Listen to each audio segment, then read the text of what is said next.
Hello, freeloaders, and welcome back for some more Drag Race gossip, secrets, and drama. So, I'm back for another Have Your Say video where you get to vote on whether you agree with the outcome of this week's episode of RuPaul's Drag Race. Yes, we all know the bit. And this video is for season 17, episode 12. So today we're going to be recapping the episode, going through the results of the Have Your Say poll, and I'll be talking about a little bit of drama unrelated to season 17 to do with Tamisha Iman apparently exposing some production manipulation. And something to do with season 17, which is that Aiden Zhane got criticised for some comments that she made about season 17. All that and more coming up in today's video, so let's get started. Also, I've said this a few times before, but I would love to get to 150k subscribers by the end of the year. So if you're one of those people who watches my videos and really loves them and has not hit subscribe yet, you're a bad person and you hate drag. But please just make sure you hit the subscribe button because it really does truly make such a huge difference to my channel.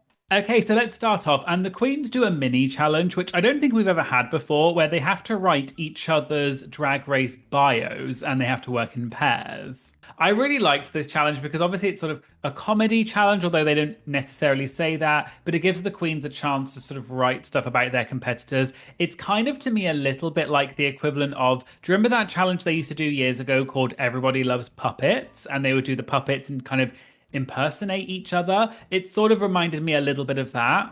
I really enjoyed this challenge. I thought a lot of the bios were really funny. The winner of the mini challenge was Jules for the bio that she wrote about Susie. And I will say that was so funny. The bit where she said something like, the House of the Great Depression. I thought that was so funny. And then Susie was like, oh, it's very cerebral and cerebral is spelt wrong. I loved that. It was so funny. I mean, Jules is actually really funny, but yeah, definitely I think she deserved the win for that because it was such a funny mini challenge in general. Okay, so we find out that the maxi challenge for this week is that in the pairs that they were in before, the queens have to write monologues, which they get assigned a topic for, and the other queen in their pair has to do an interpretive dance to that monologue, and then they switch places and do the opposite way around. I was really intrigued at how this was going to work because they were very vague in the details as to whether is this a comedy challenge, is it an acting challenge, is it supposed to be heartfelt and serious. I wonder if they deliberately kept it vague because then obviously the show can just decide however they want to sort of judge it. So I do wonder if that was part of it. So let's not waste any time. Well, there's a first time for everything. And let's get straight into the maxi challenge. What I'm going to do is, because it's sort of two separate things, it's monologue and interpretive dance, I'm going to go through it in order in which they appeared, but I'm going to talk about each queen monologue, then dance, rather than going back and forward, even though I know they kind of didn't perform in that order necessarily, but I think that's an easier way to do it. Okay, so first up for the monologue, we had Susie Toot. I really enjoyed Susie's monologue. It was so funny. You can tell that she really is an actress and she loves being on stage. She loves talking to the audience. She's obviously very cerebral.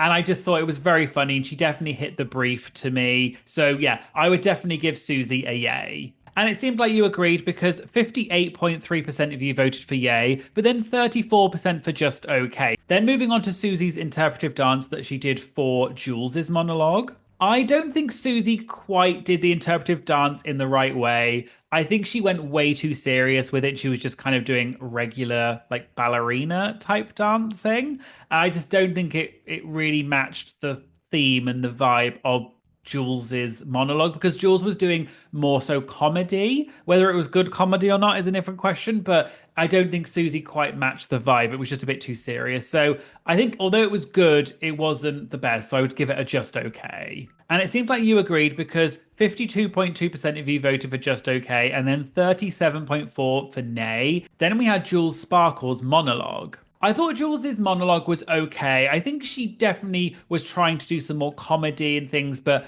I don't think it was quite as coherent and good as Susie's monologue was. I don't think it quite matched the brief as much, but it was still funny, I guess. But I don't think it was necessarily the best. So personally, I would give it a just okay. And it seemed like you agreed because in the Have Your Say poll, 59.4 voted for just okay. But then after that, it was 28.9 for yay. So I guess I would agree. It was decent, but it wasn't good enough for a yay. Then moving on to Jules's interpretive dance for Susie's monologue. I loved Jules's interpretive dance. It was so fun. She was not afraid to make a fool of herself. I loved all of the facial expressions she was doing, the mannerisms, everything really tied in well with Susie's story. I do think that a general criticism I have for the whole challenge is that because the Queen's interpretive dance is based on the monologue, their interpretive dance is only as good as the monologue is. So if you have someone who has a not great monologue, you can't do as much with the interpretive dance. You're a bit more limited. But I do think Jules did a great job in this interpretive dance for Susie because Susie gave her good material to work with. So I would definitely give this a yay. And it looks like you agreed because 69.2% of you voted for yay and then 26.1% voted just okay.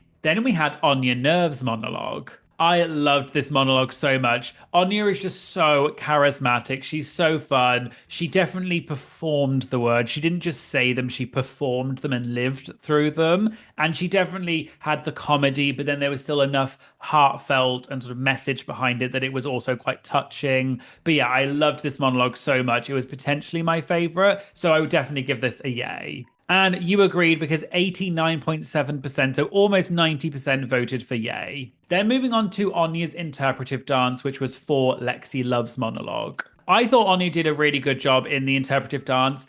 I'll get onto this in a minute, but I don't think Lexi's monologue was necessarily the best, but I think Anya did a really good job with what she had. She definitely was really expressive. She was really putting her all into it. I really enjoyed that she also, a little bit like Jules, she was not afraid to look silly and do these weird facial expressions. And Anya is just so naturally charismatic. So yeah, I still would give this a yay, but maybe it wasn't quite as great as her monologue. It looks like you agreed broadly because 78.2% voted for yay and then 19% voted for just okay. Then we had Lexi Love's monologue. I don't quite think I understood Lexi's monologue. I've listened to it a few times and I still don't quite get the point of the story. It was supposed to be about karma, but I don't think the story made that much sense and there wasn't a huge amount of karma in it to me personally. I still thought it was decent, but to me, I don't think it was enough to get a yay, so I think I would have to give it a just okay. Interestingly, you voted more for yay with 47.7%, but then there's still a decent amount of 42.1% voted just okay. Then we had Lexi's interpretive dance for Anya's monologue. I loved this so much. This was maybe my favorite interpretive dance. She was just so funny in that like bowl cut little pussycat wig, was just so funny. She was doing all these weird expressions. She was really living it, doing the comedy. I think she had a very good partner because Anya's monologue was really good, so that gave Lexi a lot to work with. And as I said, I think the interpretive dance is only as good as the monologue that it's based on. But still, Lexi did such a great job, and it was so funny. I was cackling watching it. So I would definitely give Lexi a yay. And 91% of you voted yay as well, so I think it was a pretty clear decision. Then moving on to Sam Starr's monologue. I will say in general, Sam and Lana were probably my least favorite of the pairs. I just think they went a bit too serious in general, which isn't necessarily their fault. Sam did talk about this at Roscoe's this week. And if you've not watched my Roscoe's recap for this week, why not? You clearly hate drag. The same people who also are not subscribed to my channel, you also hate drag. You hate me. You hate everything. Oh, not this again. But seriously, check out my Roscoe's recap because it is a great video. Sure, Jan. And Sam talked a little bit about the behind the scenes thing and saying that they were shown clips of the All Stars 6 monologues and she thought that they should be more heartfelt and serious because that was what they were shown in the clips. So I do think maybe there was a little bit of shadiness from production in that sense. But still, in terms of Sam's monologue, I actually thought the monologue was better than the interpretive dance. It was okay. It was not my favorite monologue, but she said it was a true story at Roscoe, so that did definitely give some sort of extra points maybe to it, but it was fine, so I would give this a just okay. And it seems that you agree with 56% saying just okay, but then 32% saying nay, so yeah, I would agree. It was a just okay, but more towards the nay side. Then we got on to Sam's interpretive dance for Lana's monologue. Again, I will get onto this in a minute, but I don't think Lana's monologue was great. So I do feel sorry a little bit for Sam because I don't think there was a huge amount she could do. I did love that she had that like lantern thing that she was just randomly holding. I know the subject of Lana's monologue was being lost, but I don't know. I also was lost watching this. To me, this one also was not serious enough to be serious and wasn't funny enough to be funny. It was somewhere in this sort of weird middle ground. And yeah, I just really don't think Sam also was committing to it. You could see Sam just wanted to run away and cry. And I can kind of understand that because every time I see the amount of people that are watching my videos and aren't subscribed, I also want to cry. Yes, another plug. Please stop talking. But I would have to give this, unfortunately, a nay because I did not enjoy this interpretive dance. And it seemed like you agree because 63% of you said nay and then 34% said just okay. So I would have to agree with that. Then we're moving on to Lana Del Rey's monologue. This was not my favorite monologue. I did feel like Lana could have maybe pushed it a bit more in terms of the way she presented it. It did just feel like she was reading off a teleprompter, which she was, like all of them were, but I don't think she sold it as much as she could have. I don't know. This one I was very torn on. I think I would have to give it a nay just because I did not particularly enjoy the monologue, but it was kind of close for me between nay and just okay. And you voted 51.1% for just okay, but then 41.9% for nay. And then finally moving on to Lana's interpretive dance for Sam's monologue. In my opinion, Lana did a much better job in the interpretive dance than she did in her monologue. I really enjoyed that she looked like she was genuinely having fun, like waving around that ribbon and stuff was kind of funny to me.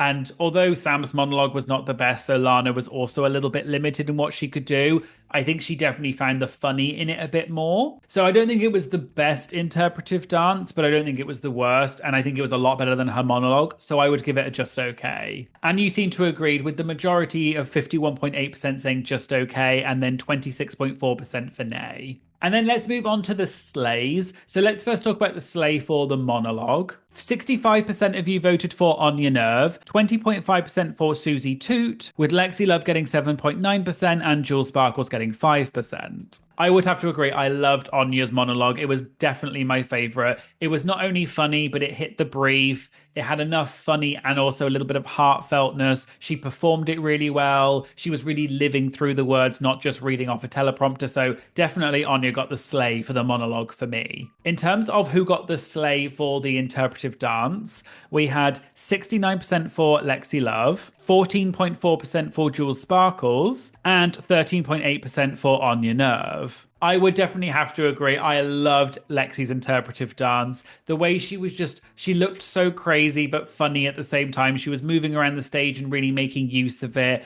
I don't know why, but just have this image of her like looking dead ass in the camera with that bowl cut. I don't know, it was just so funny to me. So I definitely would say that Lexi got the slay for the interpretive dance. Okay, so let's move on to the runway for this week, and it's now a chance for me to flex my 10 PhDs in fashion. So the runway category for this week was Ugliest Dress Ever, which is inspired by season 7 when they did the same theme. Okay, so first up was Susie Toot. I really enjoyed this kind of shapeless Christmas themed outfit. It was just so campy, and we all know that Christmas, there are some dodgy fashions that go on around Christmas with Christmas sweaters and things. I should know, I have been a fashion victim myself at Christmas time. So I really enjoyed that she brought that element of it, and it was genuinely ugly, unlike some of the outfits this week. So I would have to give Susie a yay in the sense of the outfit is ugly, but that was the point. So I did enjoy it. And it seems like you agreed because 69.9%, let's call it 70%, said yay, and then 22% said just okay. Next up, we had Jules Sparkles. So I think she was supposed to be going for this like 80s prom look, and she had the braces and stuff in. As Michelle said, I actually didn't think this was that ugly. I think Jules just thought, oh, I know, I'll put in some braces and mess up my hair and kind of do this weird expression on my face and that will make it ugly. I also did not really think this was ugly. I think it just looked like something from the 80s. Now, there was some ugly fashion in the 80s. I wouldn't know because I wasn't there because I'm too young. Shut up, old man! But this was not ugly enough for an ugliest dress ever runway. So unfortunately, I would have to give it a nay, but I'm giving her a nay because I think she looks too good for the category. And it seems like you're sort of on the fence because in the Have Your Say poll, you voted 50.7% for just okay, but then the next biggest was 33% for nay. Next up, we had On Your Nerve. Anya obviously was dressed as a turkey, and if you'll forgive the pun, she gobbled this runway. It was just so ugly. It's not only was it a turkey, which obviously are a little bit ugly, delicious, but a bit ugly, but the actual outfit itself, and I don't know if this is deliberate or not, I assume it is, but the outfit itself is also just kind of ugly. I definitely would give this a yay because it met the brief of being ugly. And it seemed like you agreed because 53.9% voted for yay, then a decent amount of just okay with 30%. Next up, we had Lexi Love. This one, I do think it's kind of ugly in the sense that it's very shapeless and there's lots of colors, but I do think that it's done well. So I don't think it's actually as ugly as maybe she thought it was. It was still a nice look. To me, this was not actually that ugly. It's shapeless, but I don't think it's necessarily ugly. I would give this a just okay personally. Interestingly, 76.8% of you said yay. Next up, we had Sam Starr. Now, this dress is not ugly, as the judges said. I just think it's so funny that Sam thinks that this is ugly. It makes me wonder what Sam thinks of all of us when we're walking around in this. So, I don't know, I just thought it's not ugly. It really isn't. Sam did say at Roscoe's this week, again, another plug for Roscoe's, that she got a lot of her outfits from her drag mother, Trinity the Tuck, and her drag aunt or sister, which is Chantel Sparkles. And I think this came from one of their closets. So I wonder if Sam just thought, oh, this is the ugliest thing I can find of all of these outfits that are actually not ugly. But yeah, I just don't think this is an ugly outfit. So I would have to give this a nay because I don't think it matches the brief. And it seemed that you agreed because 52.4% of you voted for nay, and then a decent amount voted just okay with 28.3%, and then still a decent amount of yays with 19.4%. And then finally we had Lana Gerey. As soon as Lana came around the corner, I was like, that's Candy Muse. Before they even said it, I 100% knew this was a Candy Muse outfit because that outfit that Candy wore is wild that she wore that, and it wasn't even an ugliest dress category. She just wore it. Now, this dress is truly hideous, I will say, but I did love that Lana brought that. And apparently, Lana maybe didn't quite tell Candy why she had this outfit. She just asked if she could borrow it. And I just think that's actually even funnier that I can only imagine like they're on the phone and she's like, yeah, can I borrow that outfit? Oh, don't worry what the category is. I just like the outfit.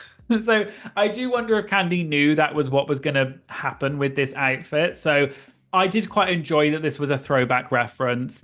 This obviously brought up a big question about, is it okay to rewear an outfit that we've seen before with sort of no alteration or anything? Because the judges did touch on this. And there is actually a little bit of drama to do with that this week with Aiden Zhane, which I'll talk about at the end of the video. But anyway, this is a truly ugly outfit. So I think I would have to give Lana a yay. And perhaps for the first time ever on these Have Your Say polls, it is almost exactly split between all three of them. So it looks like you all can't make up your mind either. So yeah, I guess you could just decide whatever you want because you all voted pretty much equally. Okay, so let's move on to the sleigh for the runway. And you voted 50.6% for Lexi Love, 25.6% for Susie Toot, and then On Your Nerve got 12%. As I said, I personally didn't think that Lexi's was actually ugly enough. I do think it actually had a slight edge of glamour to it.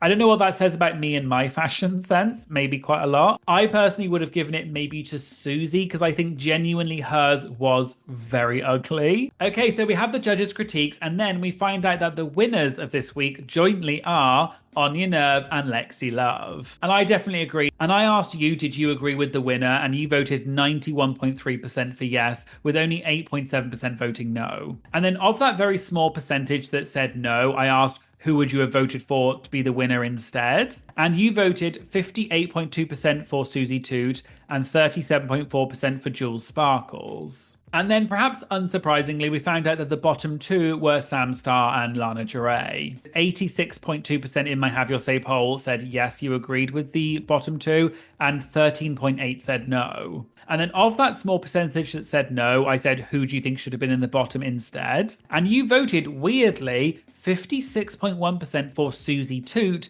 and 27.1% for Jules Sparkles. So Sam and Lana then lip-synced the song Illusion by Dua Lipa, or in other words, Dula Peep. And Sam is announced as the winner, which means unfortunately Lana Del Rey is told to sashay away. I asked you in the Have Your Say poll who won the lip sync in your opinion, and you said 59.1% for Lana and 40.9% for Sam, which is actually the opposite to the result that actually happened in the episode. I would have to agree, I did enjoy this lip sync so much, and it's not just because I actually saw Dua Lipa literally the other day here in Melbourne. Love Dula Peep, so this definitely was, I was singing along to this because I was like, I literally listened to this live the other day, so I did really enjoy that. I do think it was also a great lip sync in general. They both did a really good job. I do agree that Lana technically won the lip sync. She was better than Sam, but I think what you've got to look at is who deserves to go home from a track record point of view. And if they had sent Sam home, it would have been wild because it kind of would discount everything that you've done in the competition up to that point. Okay, so moving on to the last two questions of the Have Your Say poll, which was, who do you want to win the season? And Anya got 48%, followed by Susie Toot with 16.8%, and then Lexi Love and Jules Sparkles were almost tied with 14.4 and 14.3% respectively. And then question 11 was, who do you think will win the season? And a staggering 84.9% voted for Anya Nerve, 8.7% for Lexi Love, Susie Toot got 3.2%, and Sam Starr got 1.8%. Again, this is kind of the trend that has been happening throughout the season. Anya, I think, is definitely going to win at this point. She's now got 4 wins, which is the most of anybody. And she's just, I think, in general, a fan favorite now. A lot of people really love her. I do think it's interesting that so many people think that Anya will win. And almost a majority said that you want her to win, but then still people like Susie, Jules, and Lexi got a decent amount of the vote. Okay, so moving on to the comments for this week, and it was kind of a mixed bag this week, as was the challenge. And my Patreon Gardy said, while I'm disappointed that more of the queens didn't lean into the comedy the way that Lexi and Anya did, brackets, they nailed the challenge, at least we got the best lip sync of the season this episode. And then my Patreon Kerry said, not me calling 2 of Anya's dresses ugly, because Kerry last week said that Anya's dress was ugly. And then the next week, the runway is Ugliest Dress. In terms of the comments from the Have Your Say poll, there was a lot of people who talked about the fact that it was difficult to judge this week because they didn't really like the concept of the challenge. And a few people said, probably the worst episode. That was a weird episode. I will agree. I'm not sure I'd say it was the worst, but it was a confusing concept to the challenge. I do wish they had been a bit more specific about saying it should be comedy or it should be serious. I think they needed to give them a bit more direction. I would have gone down the comedy route. I think it's always the best way on Drag Race because RuPaul loves to laugh. You know, is that how RuPaul laughs? No, okay, whatever. I'm just going to go on because people are going to start thinking I'm having a stroke. Nurse! But RuPaul loves to laugh, so I do wonder whether that would have been a better way to go down. And doing an interpretive dance to something super serious is quite hard. I do think interpretive dance lends itself in this sort of circumstance more to the comedy side. So I do agree. I think they should have been given a bit more direction. And I mentioned this earlier about maybe production deliberately kept it vague. There were a few comments and someone said, everything in this episode from Mini, Maxi, and Runway was produced to define the top 5 champions and nothing else, really. Prompt for each was kept vague enough to allow the results we needed at this point of the competition. And someone else made a similar comment and said, I don't think they were given enough direction on whether or not their monologue should be serious or funny. It seemed unfair in that regard that the funny ones won. And then there were a lot of comments about the lip sync this week. And a lot of people said, although I think Lana kind of won the lip sync, I agree with her elimination. But let me know what you think in the comments. Does the lip sync matter in the sense of, should the person who won the lip sync stay even if they have a worse track record than someone else who did an okay job? Okay, so moving on to a little bit of drama that sort of was related to this episode. I mentioned this earlier, which was to do with Aiden Zhane from season 12 making a comment about this week's episode. So Aiden tweeted saying, "The girlies this season wearing all of their drag families and friends' recycled outfits down the runway is a cop-out. There, I said it. Why the hell come on Drag Race and show us other people's drag? I truly don't get it." This comment may have been referring to the fact that Lana was wearing Candy's outfit this week, but more in general, it may have been to do with people like Sam Star and Jules Sparkles wearing a lot of Trinity the Tuck's outfits because they are in the same drag family as Trinity. Lana then replied to Aiden's tweet and said, "Please." Another season 17 queen then retweeted, which was Corey King, who said, "B-word, didn't you have like one wig, lol?"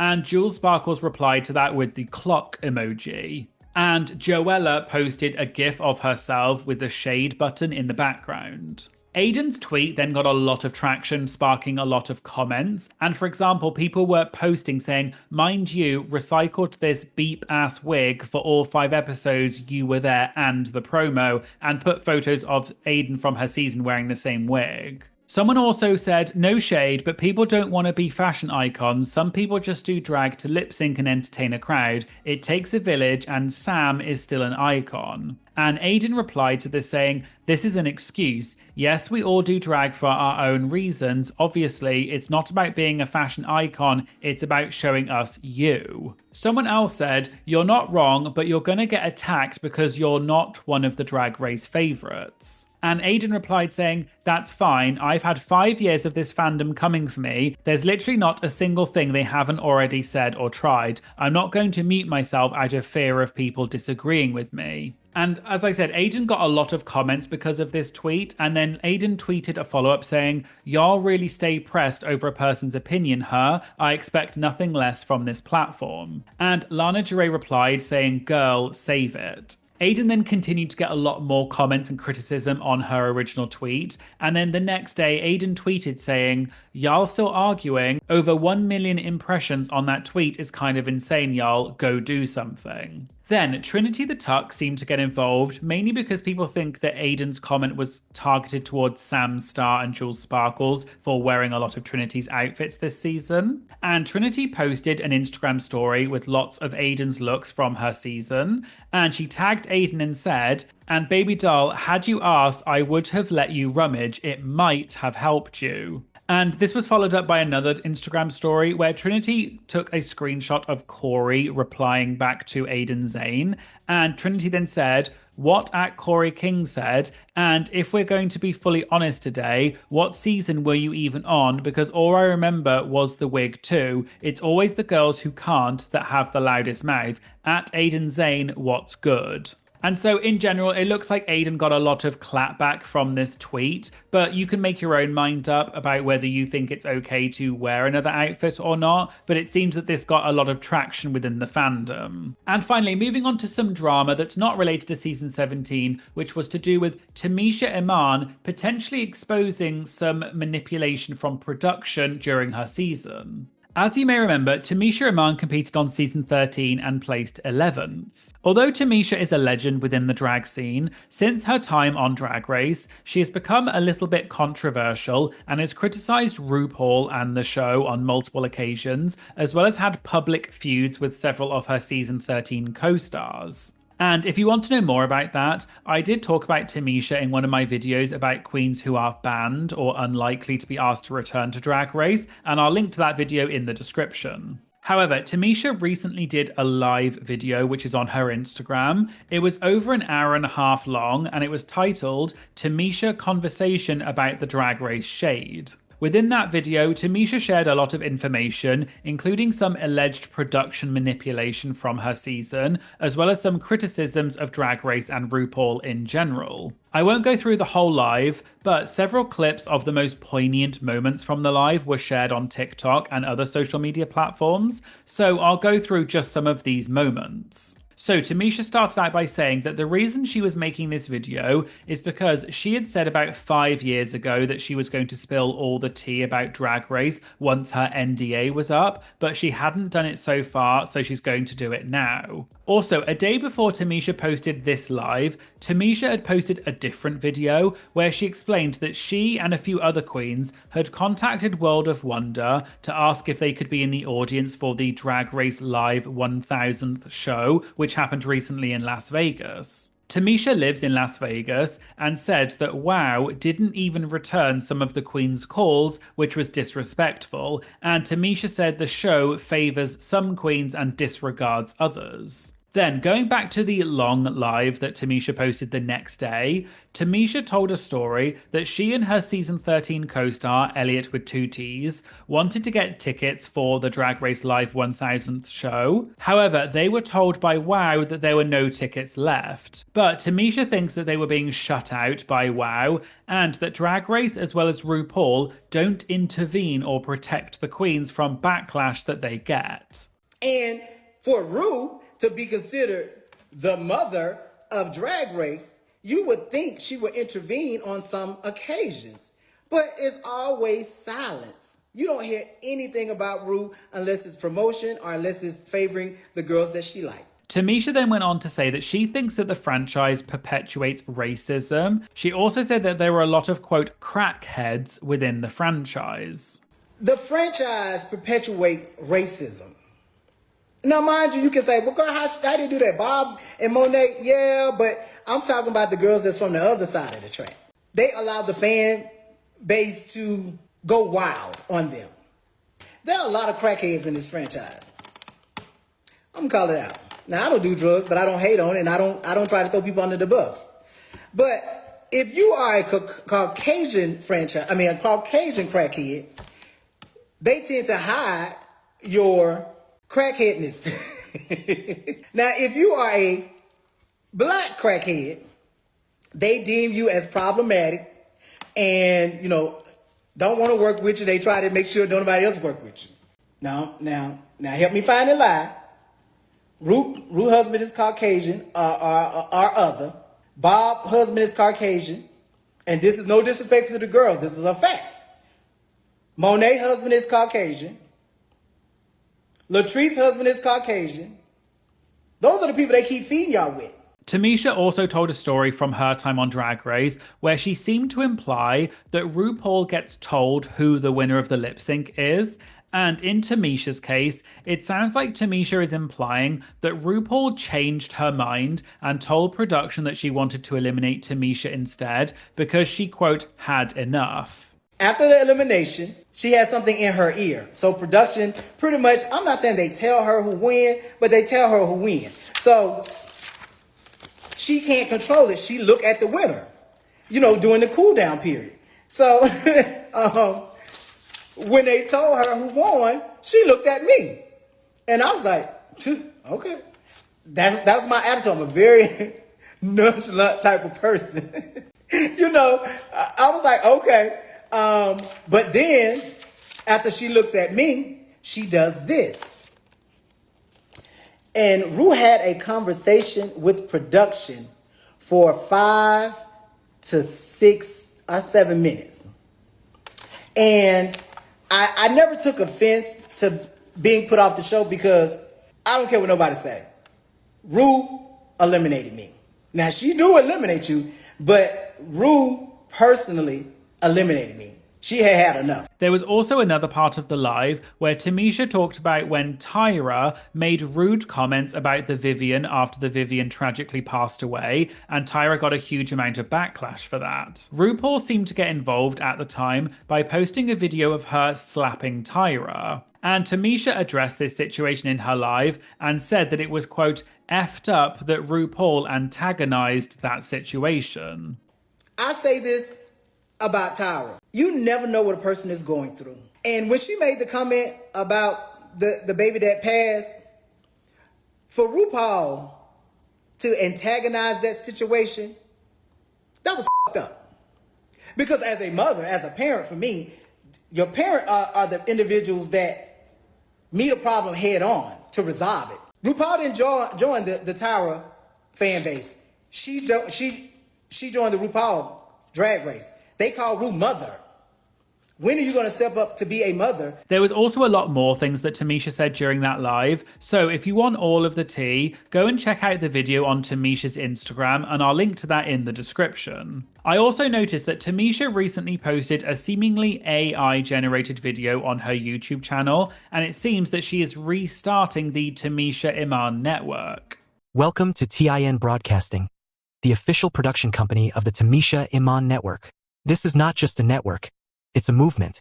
You may remember that I have talked about this in a previous video, but several years ago, Tamisha launched the Tamisha Iman Network, which was a separate streaming service where she said that she would have exclusive content and it would cost between $10 to $25 per month for a subscription. However, the exclusive content apparently never came, and afterwards, Tamisha sent out an email saying that there had been some technical issues with the site and that there would be no refunds, which is why people started to say that Tamisha had scammed people. The same thing also happened with fans who paid for some of Tamisha's merch but then never received it and were apparently refused a refund. And Tamisha reportedly blamed fans for why they didn't receive the merch and blocked anyone who called her out. In fact, there is a Twitter thread from 2021 where a Twitter user listed all of the alleged scams that Tamisha did and why the fans were so upset with her. So the Tamisha Iman network kind of became a bit of a meme within the Drag Race community, but it seems that Tamisha may now be starting it back up again, so we'll have to wait and see what comes of this situation. But as I always say in these videos, please do not send hate to anyone involved, just consume these types of videos passively and don't send any hate. So there you go, there was the Have Your Say video for RuPaul's Drag Race Season 17, Episode 12. Did you enjoy this challenge and do you think it should come back in the future? Let me know in the comments. If you'd like to get early access to my videos and have your comment featured in my Have Your Say videos,